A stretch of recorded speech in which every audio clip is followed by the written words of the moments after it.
आज आपण 2-3 महिने टिकणारं लिंबू सरबत प्रीमिक्स कसं बनवायचं ते पाहूयात. त्यासाठी आपल्याला लिंब लागणार आहेत. त्याला चिरून घ्यायचं आणि त्यातला रस काढून घ्यायचा. बी वेगळं करायचं. आता जो रस आहे लिंबाचा तो मोजून घ्यायचा. इथे मी कप घेतलाय मोजण्यासाठी. 1 कप रस आहे. आता हा रस मी एका ताटामध्ये घेते. त्याच कपाने मोजून आपल्याला यामध्ये 6 कप एवढी साखर घालायची. सुरुवातीला 4 कप घालून मिक्स करते. हलक्या हाताने मिक्स करायचं. वरतून पुन्हा 2 कप साखर घालते आणि हे आता आपल्याला पंख्याच्या हवेला 2 ते 3 दिवस सुकवून घ्यायचे. ह्याला उन्हात वाळवायचं नाही आपल्याला. पंख्याच्या हवेला 2-3 दिवस हे सुकवून झालं, की या पद्धतीची साखर आपली तयार होते.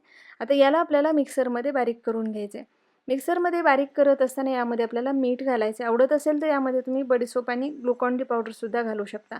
आता हे आपलं झटपट असं लिंबू सरबत प्रीमिक्स तयार झाले. एखाद्या एअरटाईट कंटेनरमध्ये तुम्ही हे भरून ठेवू शकता आणि आयत्या वेळेला फक्त यामध्ये पाणी मिक्स करून सरबत बनवू शकता. तर बऱ्याचदा असं होतं, की उन्हाळ्यामध्ये आपल्याला लिंबू मिळत नाही आयत्या वेळी. तर त्यावेळेला हा एक